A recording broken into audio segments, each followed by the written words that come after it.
आज के इस वीडियो में मैं आप लोगों को डीजल अनुदान के लिए ऑनलाइन आवेदन कैसे करते हैं वो स्टेप बाय स्टेप करके दिखाऊंगा। तो दोस्तों, डीजल अनुदान के लिए आवेदन करने से पहले सबसे पहले आपके पास किसान रजिस्ट्रेशन होना चाहिए।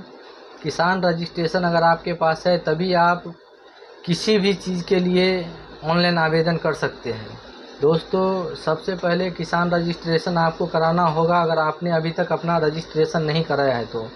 रजिस्ट्रेशन होने के बाद भी आप डीजल अनुदान के लिए आवेदन कर सकते हैं, प्रधानमंत्री सम्मान निधि योजना के लिए आवेदन कर सकते हैं, या फिर किसी कृषि यांत्रिक यंत्र का अगर आपको ख़रीदना है तो उसके लिए भी आप आवेदन कर सकते हैं। और भी अनेकों तरीके का आवेदन है दोस्तों, जिसमें आप बीज के लिए आवेदन कर सकते हैं। तो दोस्तों, मैं आज आपको डीजल के लिए ऑनलाइन आवेदन कैसे करते हैं उसके लिए बताने वाला हूं। तो दोस्तों, डीजल के लिए ऑनलाइन आवेदन करने के लिए सबसे पहले तो आपके पास रजिस्ट्रेशन होना चाहिए। इसके बाद आप डीजल अनुदान के लिए जो आवेदन करेंगे उसमें आपने जो डीजल ख़रीदा है और डीजल का जो बिल आपने लिया है दोस्तों, उस बिल पे रजिस्ट्रेशन नंबर का लास्ट का 10 डिजिट होना चाहिए, तभी आप डीजल अनुदान के लिए आवेदन कर सकते हैं। अन्यथा अगर आप बिना रजिस्ट्रेशन नंबर वाला डीजल का पावती लेते हैं तो आपका आवेदन रिजेक्ट हो जाएगा। इसके अलावा दोस्तों, आपके पास अपना ज़मीन का रसीद होना चाहिए जो 2021 के बाद का होना चाहिए, और साथ में आपके पास जो डीजल का रसीद रहेगा दोस्तों वो भी 27/7/2024 के बाद का होना चाहिए, तभी आप डीजल अनुदान के लिए आवेदन कर सकते हैं। इसमें और भी एक डॉक्यूमेंट की ज़रूरत पड़ेगी दोस्तों, जिसमें आपके अपने फैमिली के किसी एक मेंबर का, माता का, पिता का, बेटा का, किसी का भी एक नाम ऐड करना होगा जिसके आधार कार्ड में मोबाइल रजिस्टर होना चाहिए। अगर आपके फैमिली मेंबर में किसी भी व्यक्ति का आधार कार्ड में मोबाइल रजिस्टर है तभी आप इसके लिए आवेदन कर सकते हैं, अन्यथा आप इसके प्रोसेस के आगे नहीं बढ़ सकते हैं।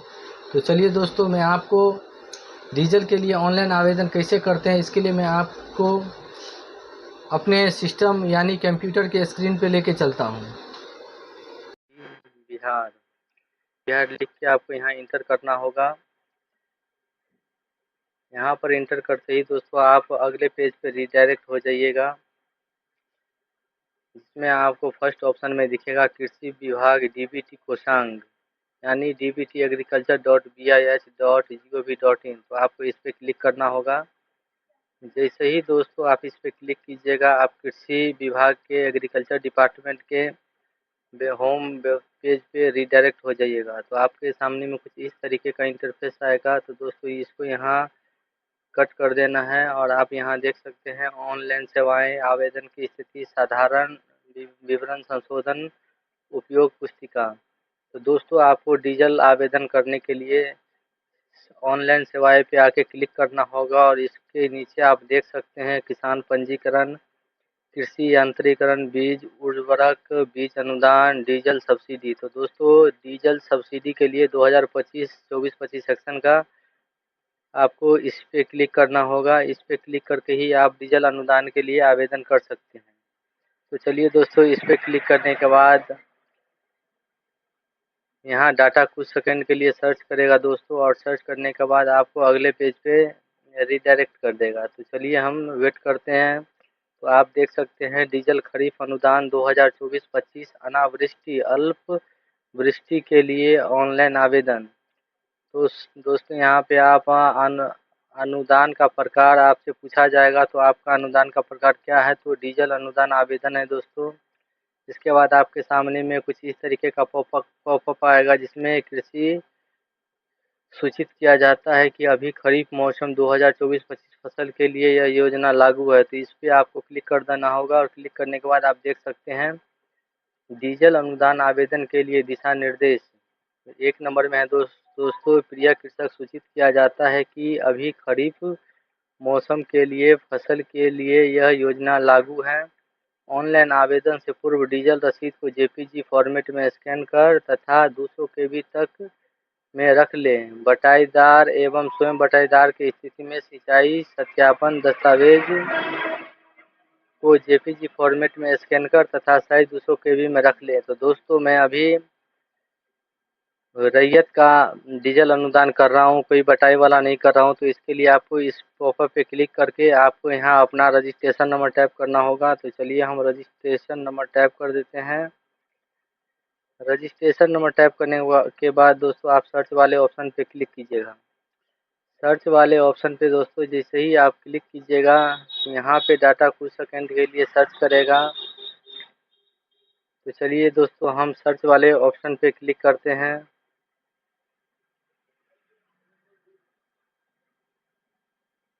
तो आप देख सकते हैं कुछ सर्वर स्लो है, इसके लिए बहुत ही धीमी तरीके से काम कर रहा है दोस्तों।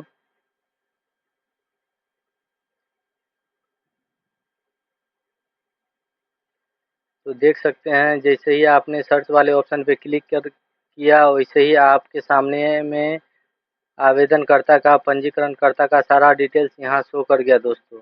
अब इसको स्क्रॉल डाउन करके आपको नीचे आना है और आप देख सकते हैं यहाँ डीजल अनुदान आवेदन का रसीद 26/7/24 से 30/1/2024 तक का ही मान्य होगा। यानी दोस्तों आप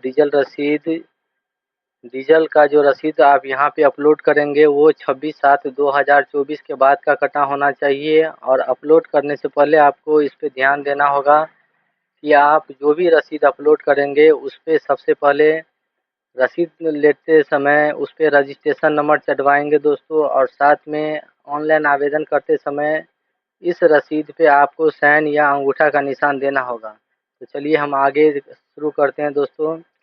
यहाँ पे आपसे ज़मीन का विवरण पूछा जाएगा जिसमें मौसम में आपको चुने पे क्लिक करना होगा और खरीफ सेलेक्ट करना होगा।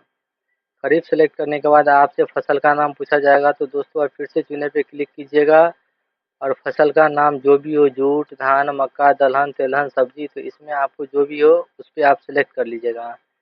ये सेलेक्ट करने के बाद सिंचाई की कुल संख्या कितना है दोस्तों, आप फर्स्ट बार, सेकंड बार या थर्ड बार जो भी आवेदन कर रहे हैं या फर्स्ट पटवन है या सेकंड पटवन है वो कर रहे हैं, तो इसके लिए आपको सिलेक्ट करना होगा। तो अभी दोस्तों डीजल अनुदान के लिए आवेदन शुरू ही हुआ है, तो इसमें आपको फर्स्ट वाले पे क्लिक करना होगा क्योंकि आपके लिए ये फर्स्ट पटवन का ही आवेदन है। ये एक सेलेक्ट करने के बाद आपको अपना किसान का प्रकार चुनना होगा। तो इसके लिए चुने पे आप क्लिक कीजिएगा और स्वयं पे आपको क्लिक करना होगा। अगर आप स्वयं का ज़मीन का सिंचाई किए हैं, पानी पटवन किए हैं तो स्वयं पे आपको क्लिक करना होगा। अगर आप किसी का ज़मीन बटाई पे लिए हैं और बटाई कर रहे हैं दोस्तों तो आपको बटाईदार वाले पे क्लिक करना होगा।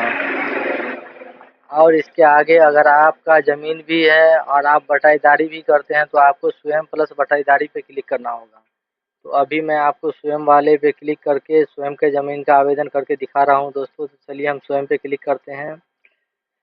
स्वयं पे क्लिक करने के बाद आपसे ज़मीन का कुल विवरण मांगा जाएगा कि आपके पास कितना ज़मीन और कितना डिसमिल है। तो आप यहाँ पे ज़मीन को डिसमिल में कन्वर्ट करके लिख देंगे। तो जितना भी डिसमिल हो दोस्तों आप यहाँ टाइप कर देंगे। टाइप करने के बाद आपसे आपका खाता नंबर पूछा जाएगा। तो ज़मीन का जो भी खाता नंबर है आप खाता नंबर टाइप करेंगे। और खाता नंबर टाइप करने के बाद आपसे खेसरा पूछा जाएगा। तो दोस्तों आप खेसरा नंबर भी टाइप कर देंगे। इसके आगे दोस्तों थाना नंबर, आपका जो भी मौजे का थाना नंबर है वो थाना नंबर टाइप कर देंगे। और इसके आगे आप जितने भी ज़मीन पे सिंचाई किए हैं उस ज़मीन का डिसमिल यहाँ पे लिख देंगे। और साथ में दोस्तों 2 बगल के किसानों का नाम लिखना है। तो चलिए वाले में मैं किसान का नाम लिख देता हूँ।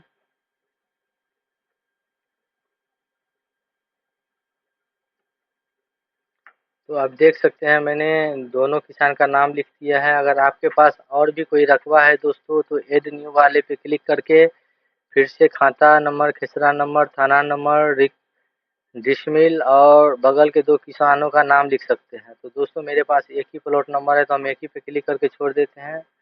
इसके बाद इस डाटा को सेव करने के लिए आपको ऐड न्यू वाले ऑप्शन पे क्लिक करना होगा। तो ऐड न्यू वाले ऑप्शन पे दोस्तों आप क्लिक कीजिएगा तो फिर कुछ सेकंड के लिए यहाँ डाटा सर्च करेगा। और डाटा सर्च करने के बाद ये आपको न्यू पेज पे नहीं दोस्तों, इसी पेज पे फिर से ओपन करके दिखाएगा कि आप फिर से खाता, खेसरा, रकबा फिलअप करना है। तो दोस्तों हम वेट करते हैं, शायद साइड में कुछ स्लो का प्रॉब्लम है, कुछ स्लो काम कर रहा है, तो हम वेट करते हैं। तो देख सकते हैं आपके सामने में कुछ इस तरीके का खुला है दोस्तों। जितना रकबा डिसमिल में आप यहाँ फिलअप किए थे वो सारा यहाँ आ चुका है। अगर आपके पास और भी कोई खाता नंबर, खेसरा नंबर, थाना नंबर है तो आप इसमें फिलअप करके फिर ऐड न्यू रो पे क्लिक कर सकते हैं। अगर नहीं है तो आप स्क्रॉल डाउन करके नीचे आ जाइएगा। नीचे आ जाने के बाद दोस्तों आपसे डीजल क्रय का विवरण आपसे पूछा जाएगा कि क्रय की गई डीजल लीटर में। तो दोस्तों कितना डीजल आप क्रय किए हैं तो आप लिख देंगे लीटर में, और क्रय की गई डीजल का मूल्य दोस्तों ये भी आप।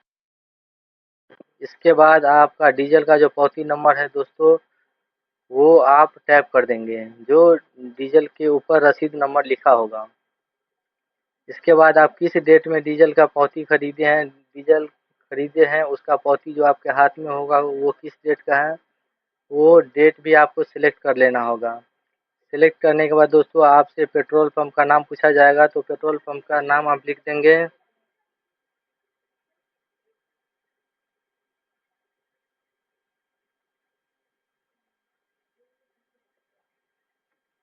इसके बाद दोस्तों आप किस प्रखंड में रहते हैं आपको इस प्रखंड का नाम लिखना होगा। और इसके नीचे आप देख सकते हैं आपको आगे कुल प्रमाणित अनुमानित राशि 540 रुपये दिखा रहा है। जिसके बाद आप किसान शपथ पत्र पे क्लिक करना होगा, जो यहाँ आप टिक बॉक्स देख रहे हैं। टिक बॉक्स पे क्लिक करने के बाद आपको गेट ओटीपी पे जैसे ही आप क्लिक कीजिएगा दोस्तों आपके मोबाइल पे एक ओटीपी आ जाएगा। तो चलिए हम ओटीपी यहाँ टाइप कर देते हैं और वैलिडेट एंड अप्लाई वाले ऑप्शन पे क्लिक कर देते हैं। जैसे ही आप वैलिडेट एंड अप्लाई वाले बटन पे क्लिक कीजिएगा दोस्तों यहाँ कुछ सेकंड के लिए डाटा सर्च करेगा और आपके सामने में कुछ नया पेज खुल के आएगा, जिसमें आपसे परिवार का विवरण में आवेदन अपना विवरण अंकित नहीं करें, अन्यथा आवेदन करने में त्रुटि आएगी। यानी दोस्तों अगर आप अपने नाम से आवेदन किए हैं तो अपना विवरण यहाँ दर्ज नहीं करें, अपने परिवार में अपने मम्मी पापा का, भाई का, बहन का विवरण यहाँ दर्ज कर सकते हैं। तो चलिए दोस्तों हम यहाँ अपने माता का विवरण दर्ज कर देते हैं, और इसके बाद इसका जो आधार नंबर है दोस्तों वो टाइप कर देते हैं।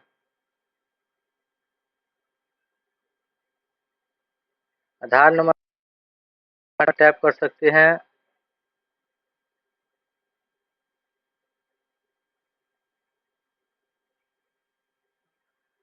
आधार के अनुसार जो नाम है दोस्तों वो आपको टाइप करना होगा, और उसके अनुसार जो डेट ऑफ बर्थ होगा वो आप यहाँ कैलेंडर के सहारे सेलेक्ट कर सकते हैं। तो देख सकते हैं दोस्तों कैलेंडर शायद अभी नहीं खुल रहा है, और कैलेंडर खुलने के बाद आपसे यहाँ सेंड ओटीपी का मांग करेगा दोस्तों। तो चलिए देखते हैं।